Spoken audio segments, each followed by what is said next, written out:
into the unknown, into the unseen, the unexplainable, and the unbelievable. Join our strange journeys.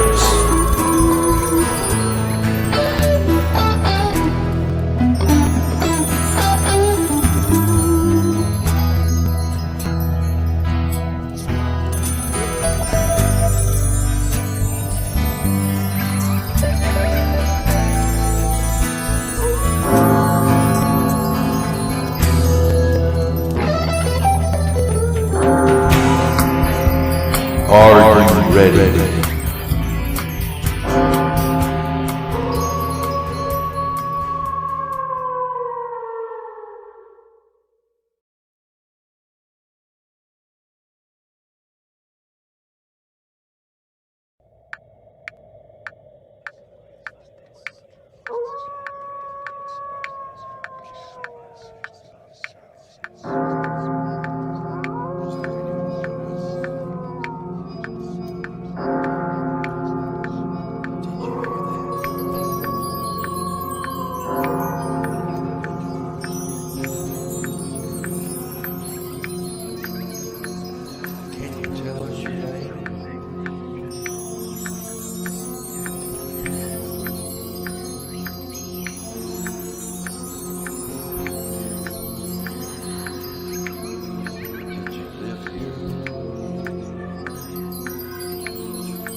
Hey guys, we are back again. Strange Journeys is back on Facebook and YouTube.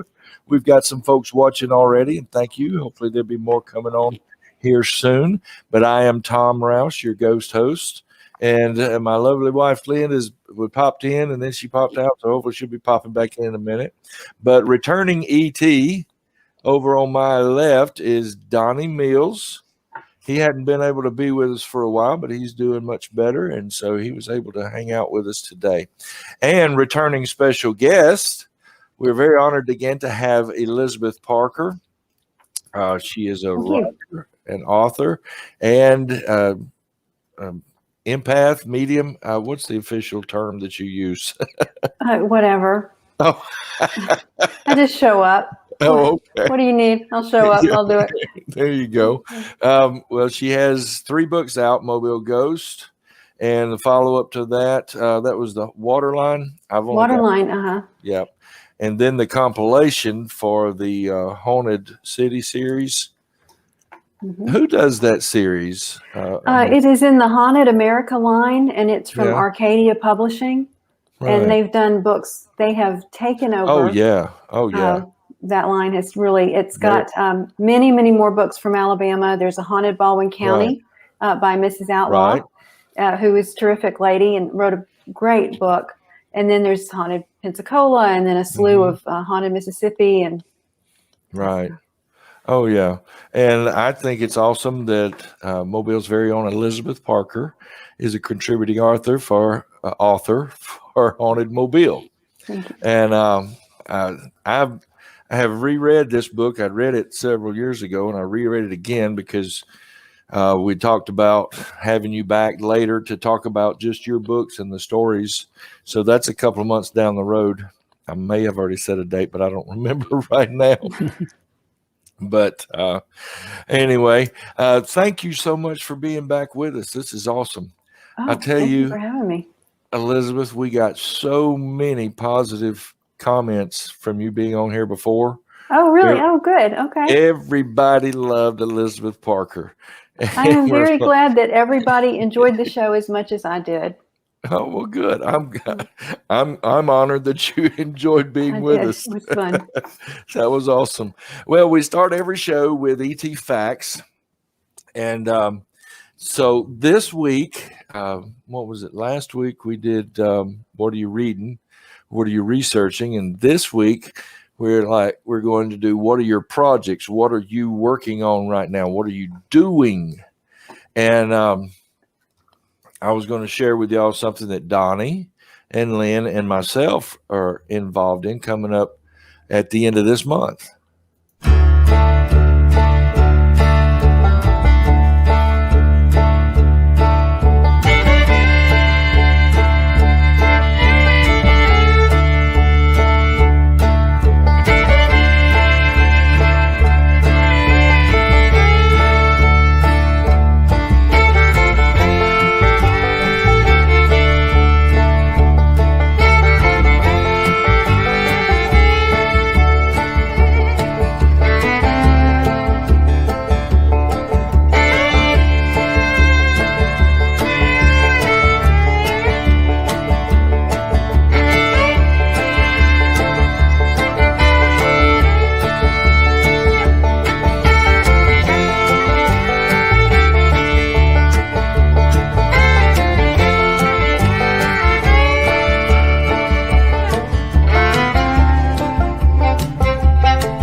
And that's the Mason Jar Jubilee on March 27th. I've been working with them since the very first one, and this is the 7th annual.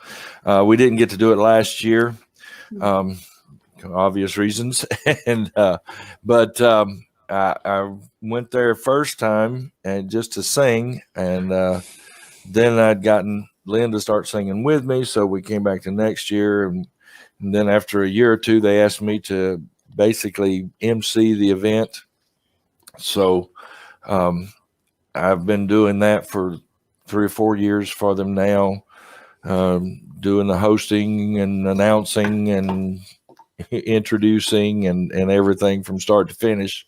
And this is Donnie's first year that he'll be playing on stage with us. So we're looking forward to that. We're looking forward to the fact that Donnie's back out doing music again. Now, Donnie, you told me you got a couple of projects coming up in the next few months that sounded unique. Man, I'm playing for beauty pageants, March, April, and May, believe it or not. And I'm playing this month in Tucson, Arizona, the next month in Oklahoma City, and the next month in Michigan, and I'm flying with 11 beauty contests. Imagine that. So you get to be with the contestants. I'm saying I'll be throwing 7 of them out and forget I don't have a parachute. Oh my gosh, what are you talking about? Yep, that's a good way for Donnie to get in trouble, but enjoy himself while doing it. Well, Elizabeth, what's going on in your world? What kind of projects are you into right now? Oh, my world is kind of quiet right now. Last year was really intense, a lot going on. So really, it's not a time when people were getting into other people's homes or worrying much about spirits or ghosts or talking to them or finding out what was up with them. We were so distracted with everything that we had to cope with. So I did get a little COVID crazy and decided out of sheer frustration and boredom, I put my sock puppet on YouTube, and she reads tarot on YouTube. So I saw that. That has been my lifesaver for saving my sanity during the last year of lockdown and our continued 2021 waiting to recalibrate. I have been having a great time reading tarot on the internet, or allowing my sock puppet. Yeah. What was the name of that again? Her name is Madam Polly Cotton, and her YouTube channel is Polly's Fancy European Tarot, because she's from Europe. I was going to find it here real quick. Yeah. There it is. Yes. 1 second. I want to check that out. Mm-hmm. She does weekly energy readings just to kind of give people a heads up about what kind of energies you might be experiencing. And then she does readings on the full and new moon. There she is. Yeah. There's my girl. So my creative energies and psychic energies and great stress relief. I highly recommend that everyone make a sock puppet and put them on the internet. There you go. What are you going to do? I figured the world was so crazy anyway that, why not? Right. There would never be a better. Why not? Now, did you say a sock puppet? Yes. Yeah. Yes. Okay, because many people have only one sock, so there you go. I still think that if you only have one sock, it is still worth it for your sanity to sacrifice the sock, make a puppet, go on YouTube, and get all your stress out. I think people, when they have a sock, it reincarnates into a Tupperware lid. Okay, yeah. Well, I heard that the other day. You lose She your looks sock in the confused. dryer, and it comes back in the cabinet as a Tupperware lid. Oh, okay. Something like that. Okay. Yeah. All right. Okay, good. All right. Remember that we provide these shows first and foremost for your entertainment, whoever's watching.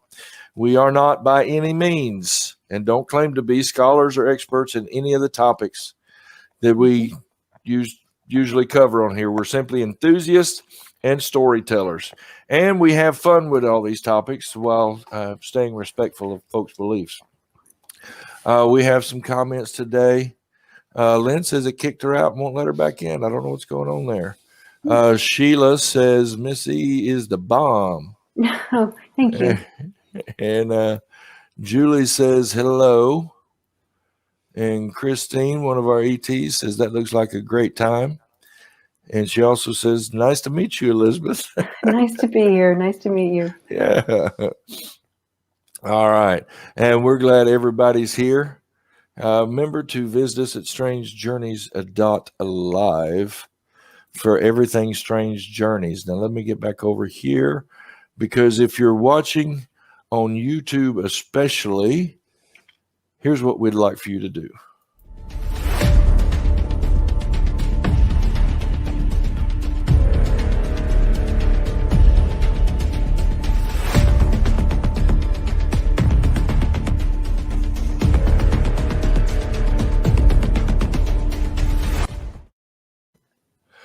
And please like, subscribe, sign up for notifications and all that good stuff. And we'd certainly appreciate that. We had as we were starting the show just 2 weeks ago, I had a message pop up that we had a new subscriber, and it was Lee Peacock out of Evergreen, Alabama. He's a blogger about the Bigfoot sightings up there and other things paranormal. He was a friend of Will Eric, who was one of our guests. And he was on that latest movie, The Town That Loved Bigfoot. He was one of the folks that they interviewed on there several times. So, and if you would like to help us produce this show, you can do so on Patreon. We'd certainly appreciate every little bit of help you can give us, please.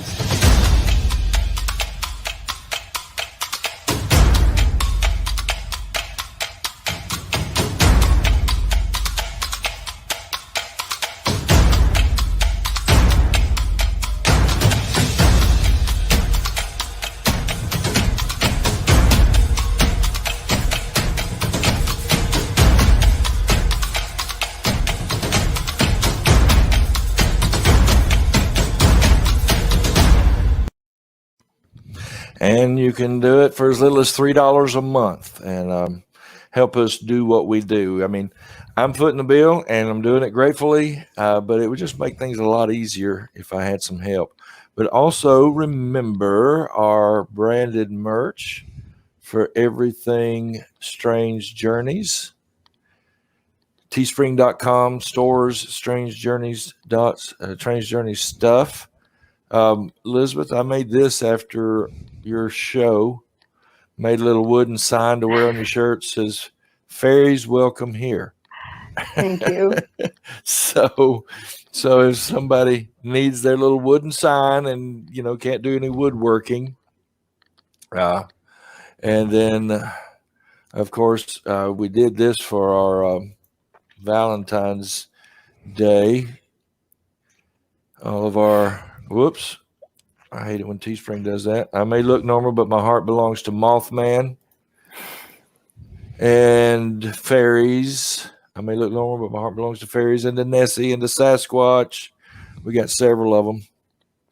And then, of course, the design from our Lay of the Land show. And I believe it or not, as crazy and as in-depth as that one was, the Lay of the Land show, I've actually had an idea for a sequel, a second show on ley lines on the 37th parallel. So y'all be waiting for that one. We got that one coming up down the road. And if you haven't heard of the 37th parallel, just type that in and you'll see all kind of weird stuff. And we'll be talking about. All right. Our strange sightings this week. Donnie was in here with me and we were that's one of the reasons I was late, because I was like, oh crap, I don't have a sightings video, but I found this one. It's a couple minutes long. I did not edit it other than to put our strange sightings intro and on it. That's all I did. And you'll see this is one creepy. I'm going to do it a little different here. So you guys may have to mute your mics. I don't know. I haven't used this but maybe once or twice.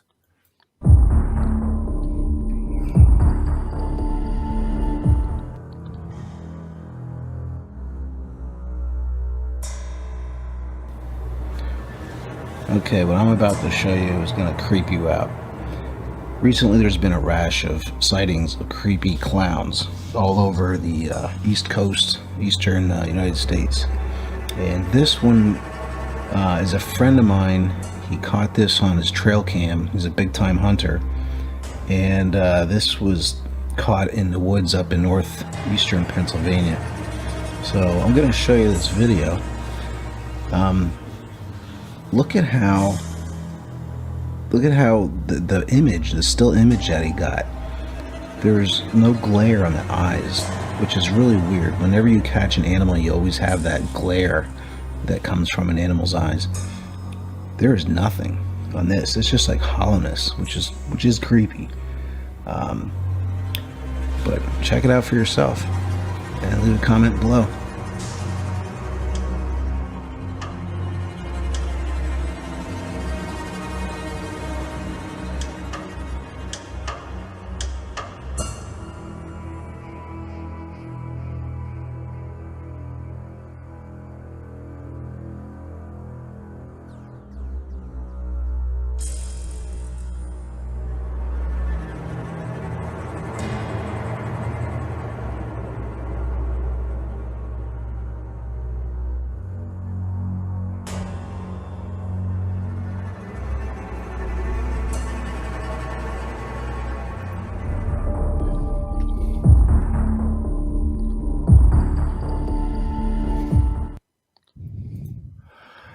Now that was creepy. Yes, Donnie. I will make it a point to tell everybody clowns freak me out. Yes. I saw it in there when you were videoing. I thought, I need to run to my house and check my crock pot. I am done with this. So yeah. Clowns scared the crap out of me.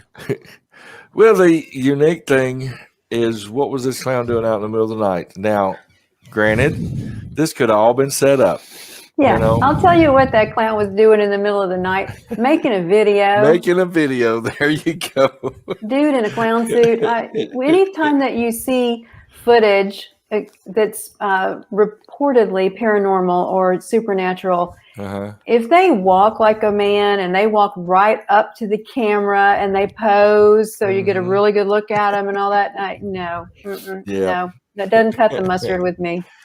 I've got 2 words: 12 gauge. If that walked up, yes, I'm good. Tom, he would respond. if I may just kind of hold off, I've got to go to the bathroom now. Yeah, Serious. Just remove yourself. That's all you got to do is remove yourself. Okay. There's a clown. He was so scared by the clown. He was like, he really is scared of clowns, obviously. Well, Lynn even asked, did he wink at the camera? Oh, it was so fake. That's the thing with YouTube. YouTube, you can get the most interesting stuff that may be real, but then you have such a flood of garbage you have to sit through. It's always entertaining. Yeah, well, that was the thing that reason I chose that video, because it was entertaining. It was. It had that creepy entertainment value. Now, I forgot. I skipped right over previously on Strange Journeys, where we did the Bridge of Sorrows. And Will Elric, and who's married to Kelly Kazak, that works at AL.com. They've written a few books together. He's written one by himself. Was on the show, as well as Lewis Powell from Southern Spirit Guide. They were both on the show. We were talking different stories about different bridges. And we went over some great stories. And, that probably, like in the Crybaby Bridge legend, it's just the story's been built on and built on and built on all over these years until you really don't know where the kernel of truth might be. But he talked about, we talked about several bridges in specifics. And after the show was over, I don't know why I didn't think about this. And I'm not saying this bridge is haunted, but it's a haunting bridge once you know what's happened there. And that's the Dauphin Island Bridge, going across the Mississippi Sound into from Alabama, southern Mobile County, into Dauphin Island. And on January 7th, 2008, this is the haunting part. Lam Luong threw his 4 children, 3 and a stepchild, off of the bridge. And he was initially given the death penalty, but is currently serving a life sentence. And the bodies of the children were recovered all along the northern Gulf Coast, one all the way in Louisiana, one of the most horrific murder investigations in this area. Now, those children are buried. Donnie's back. And now those children are buried at Oddfellows Cemetery in Biola Battery. Now, I could only get pictures of 2 of the children's graves, Ryan Fan and Hannah Luong. And I've investigated that particular cemetery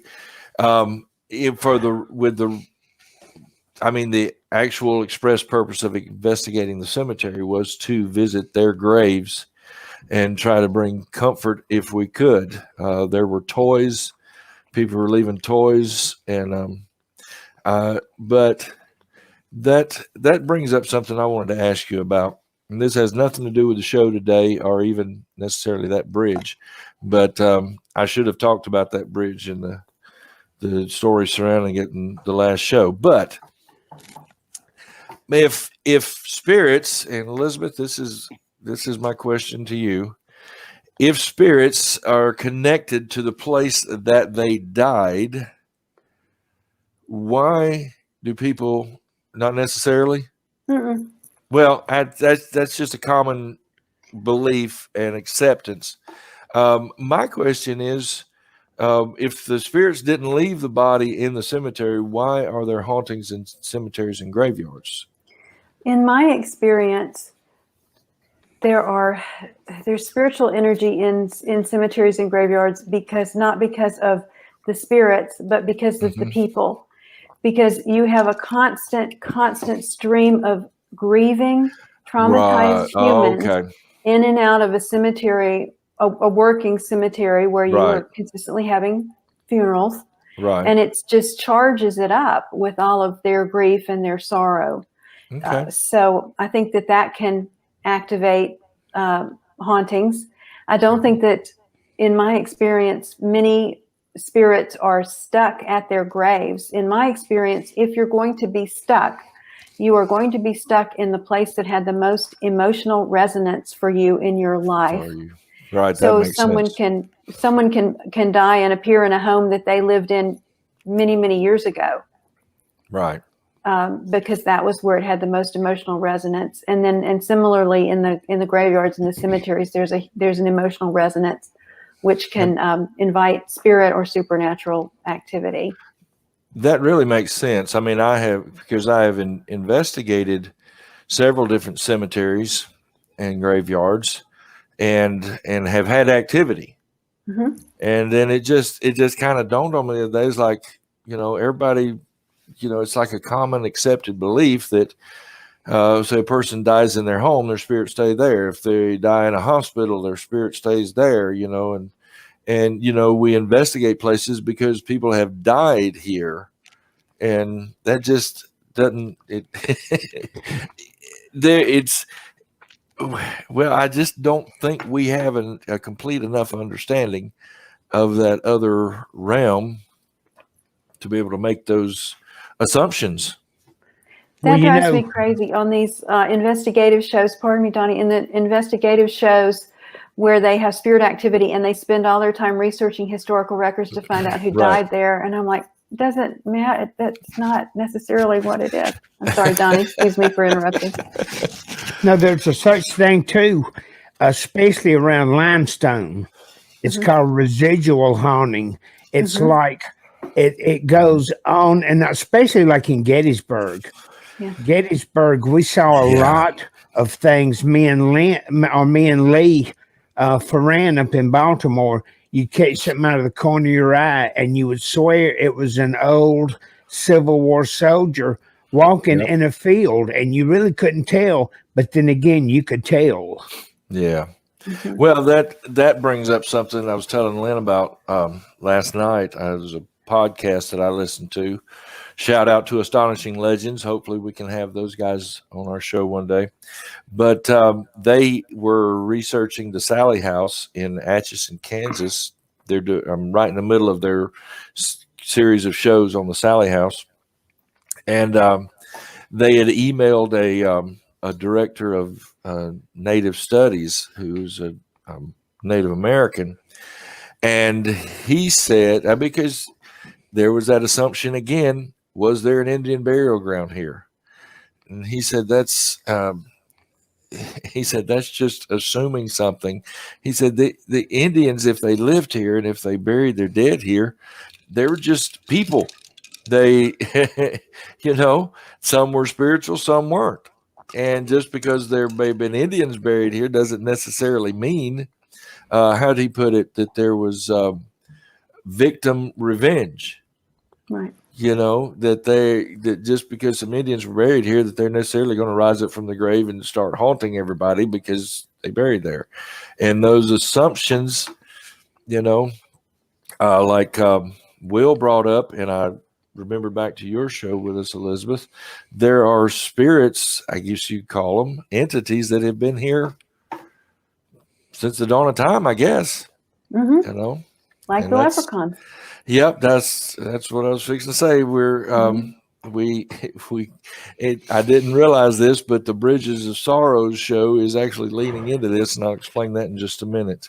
But let's talk about leprechauns.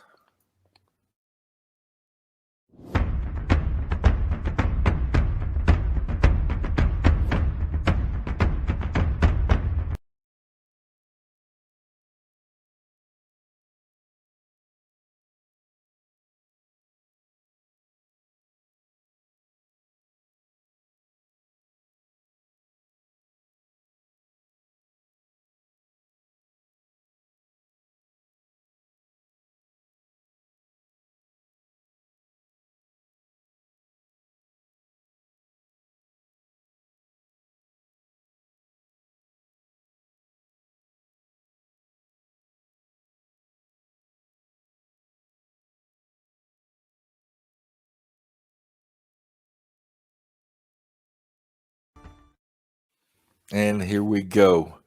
Now, there's the leprechaun story has, for hundreds and hundreds of years, been a beloved aspect of Irish lore. They're believed to be,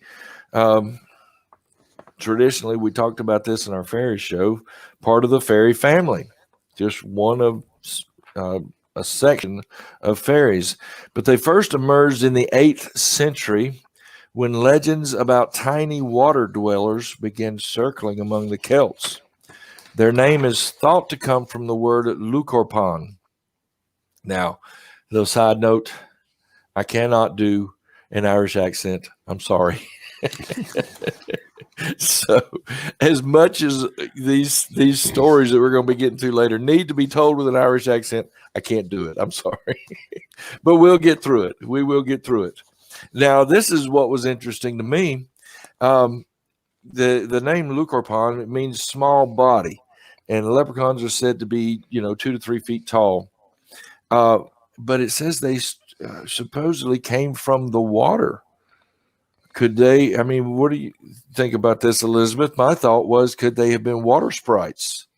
Well, in the classification of the general population of fairy, and the leprechauns would be one of those classifications in that umbrella. Right. My research and what I understand about them is that they're earth spirits, and that would associate them with the gold, and the fact that they're cobblers. Traditionally, the occupation of a leprechaun is to make shoes, right? And that, to me, all leads more toward being an earth spirit. Also their husky little bodies and their fascination with fashion, because they're always dressed, whether green or not, they're always dressed very formally, and they're really natty dressers. That is all very earth-based to me. So I'm not real sure. I had not heard that they had an association way back with water. I lean much toward more earth, because water spirits are quite different in body composition and habit and how they interact with people.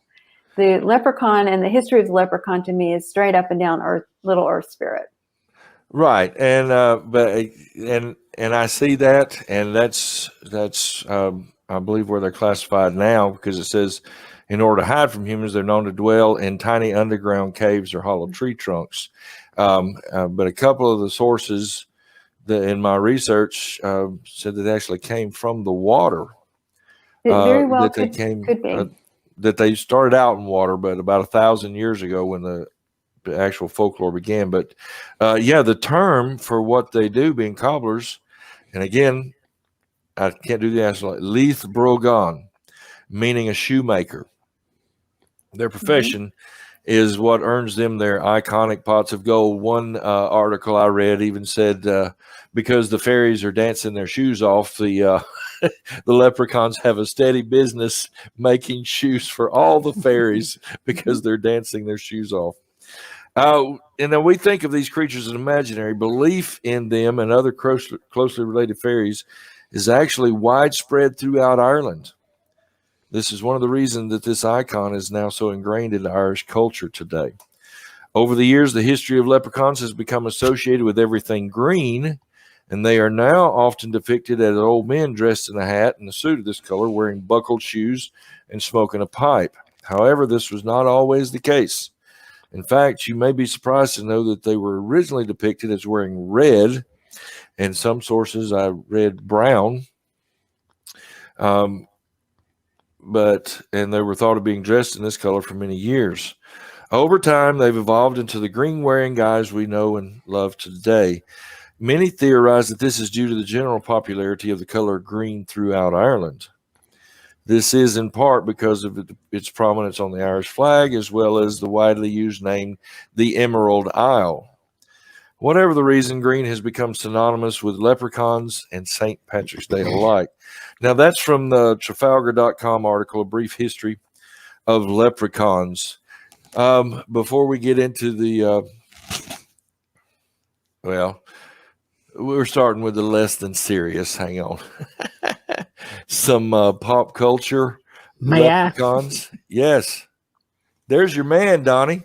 Ah, they're always after me, Lucky Charms. There you go. Exactly. There it is. From he's getting there.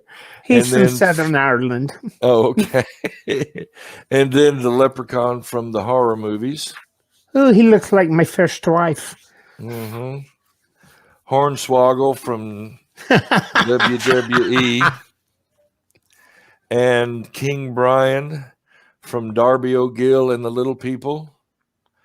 These are just some pop culture things, but also there's the Fighting Irish and the Boston. Now, see, ever since I learned the correct way to pronounce this word, I can't say it the way they say it now. They say Boston Celtics. And I think it's correctly pronounced with a K, a hard K. But because it's their name, it's still the Celtics. But anything else having to do with iron or Irish lore, it's Celtic with a hard K. And there was one other. Remember, we're just doing the lighter side right now, people. Just hang on with me. How many of you remember this? The very first considered the very first viral video. Well, just in time for St. Patrick's Day, crowds are coming by the dozens to get an up-close view at what some say is a piece of Irish folklore. Some people in the Crichton area of Mobile say a leprechaun is taking up residence in their neighborhood. A leprechaun. NBC 15's Brian Johnson has more. Curiosity leads to large crowds in Mobile's Crichton community, many of you bringing binoculars, camcorders, even camera phones to take pictures. To me, it look like a leprechaun to me. All you gotta do is look up in the tree. Who else seen the leprechaun say yeah? Eyewitnesses say the leprechaun only comes out at night. If you shine a light in its direction, it suddenly disappears. This amateur sketch resembles what many of you say the leprechaun looks like. Others find it hard to believe and have come up with their own theories and explanations for the image. My theory is it's casting a shadow from the other limb.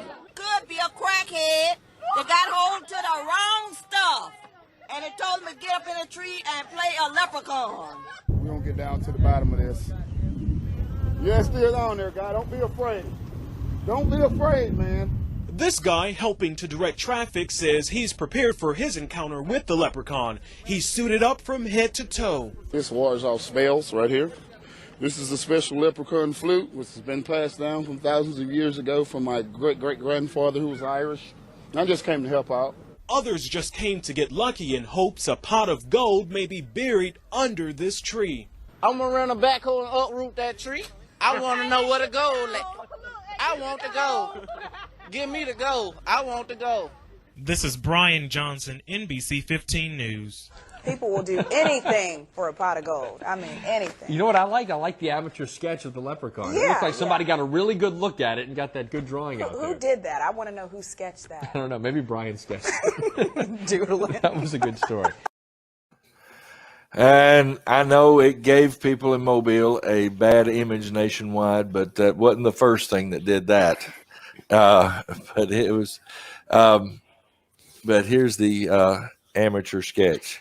That was either a crackhead or a UFO. Something. All right. I was going to play the song they did on it, but I'll just won't put you through that torment. But I will say this: the Bob and Dan show. Well, that happened on March 14th, 2006. The NBC affiliate here, WPMI, was alerted to the crowds gathering in Crichton and dispatched reporter Brian Johnson to investigate. A couple of years later, I say a couple of years, more like 8 years, the Bob and Dan show on KTCK 1310, The Ticket in Dallas, conducted a field investigation, interviewing locals around there. We'll see what they remembered. And numerous witnesses identified the Crichton leprechaun as a local African-American dwarf, Midget Sean. The interviewers were brought to meet the man who recounted the story as a prank played on the local community, in which he dressed up in a leprechaun suit and climbed a tree while his friends alerted others about a leprechaun sighting. So, those of you that didn't know it was a hoax, it was a hoax. It was just a big prank. That's all it was. Um, and like I said, it gave Mobile a black eye for a while. And forgive me if I brought it back, brought up bad memories. Because on my tour, when we'd be doing the tour downtown, people would ask while on tour, "Are you going to do the Crichton Leprechaun?" I'd shut them off. It's like, no, we're not doing the Leprechaun. Sorry, we're not doing it. We're not going to do it. And we'd go on to other subjects. Now, I came across 5 clans. I don't know if you had ever seen this, Elizabeth, but the Leinster leprechaun, the Ulster leprechaun, the Meath leprechaun, the Connaught, I think is how it's pronounced, and the Munster leprechaun. The Leinster closely fits with the popular notion of the little fellow. They're the least flamboyant in dress, the least extrovert, and they're not very keen on honey. The Ulster is the shortest in stature, but it's best not to mention it. In addition to built-up heels, they usually wear pointed hats and give the illusion of greater height. They claim to be the best poets and most accomplished hurlers. The Meath is his diplomacy, which is a good trait, but in the execution of his diplomatic skills, he tends to use 100 words where 10 would do. Don't be in a hurry to run into him if you've not got time to spare. I actually know some folks like that. You expect a short one-word answer, and they give you a soliloquy. The Connaught, like his brethren, is industrious, whether at work or study, but this chap takes it all a bit too seriously. Although they say they're the best inventors and great philosophers, they are the most reclusive of the 5, so you're unlikely to get to test this claim. And the Munster leprechaun is the wildest party animal you're likely ever to encounter. His drinking habits are legendary. When sober, he has the sweetest tongue. When he is drunk, he's simply horrible. That's from the website Irish Energy Toolkit article, Irish Fairies, the Evil Leprechaun. Now, one thing I never realized and never thought about, actually, leprechauns have not always been associated with St. Patrick's Day. I know we are at the 6th of March, and we have St. Patrick's Day coming up on the 17th. And we see leprechauns everywhere when that day comes. But originally, it was not necessarily associated with St. Patrick's Day. We'll find out later that they have their own separate day. Now, Better Homes and Gardens put up a website, put up an article. This is why leprechauns are associated with St. Patrick's Day. In 1959, Walt Disney released a film called Darby O'Gill and the Little People. We've already mentioned King Brian from there. It was about an old Irish man and his experience with magical leprechauns. Now, the movie was based in Ireland, but it was primarily for an American audience. And because leprechauns were already so heavily associated with Irish culture, and because this movie was released in the mid-50s, around the same time, St. Patrick's Day parades and celebrations were becoming increasingly popular in the United States. And it was just kind of a melding of the two as this mythological creature became a symbol of the holiday. So while they originally only existed in Irish folklore, today it's common to see people dressed as leprechaun on St. Patrick's Day at parades and other events. Although they brought all of their stuff to St. Patrick's Day, the pot of gold, the rainbow, all of those were leprechaun related that now we take as St. Patrick's Day stuff. Yeah. I mean, that's the point I was trying to make. You know, we just accept it now, and it wasn't originally this way. And as watchers of this show we have some leprechaun stories. But I want to pause real quick and ask you, if you are watching, there's some of you out there that are watching. We thank you for that. Comment on what you think about this topics we've covered so far. And I want to know where you're from. Let us know where you're watching from. All right? Just put it in the comments down there. You'll see where it's at. All right. Now, let me get y'all's response to this. This was from April the 20th, 1908. A report in a newspaper on April 20th, 1908 began mysteriously. In North Westmeath, especially Delvin District, an odd story was told on Friday. It says that a strange creature has been observed for some days in the district of Killu, which is between Killican and Delvin. Several persons, mostly children from the school, are reported to have seen it, and they describe it as a little creature resembling a man of dwarfish proportions, clad in a red jacket and suiting the traditional description of a leprechaun. The most peculiar thing about the matter is that it is stated that as soon as one of the school children called the attention of a comrade to the creature, the informant ceased to see it, whilst the informant could clearly observe it. Then the reported appearance has caused much conjecture and not a little excitement in the district. Many are inclined to regard the creature as a monkey escaped from the care of some traveling organ grinder, and if it can be observed at close quarters, it may prove to be such. However, the more fanciful are inclined to invest it with a far more mysterious and uncanny character. Reported in 1908. That was from the Irish Times website article. Westmeath was a hotbed of leprechaun activity.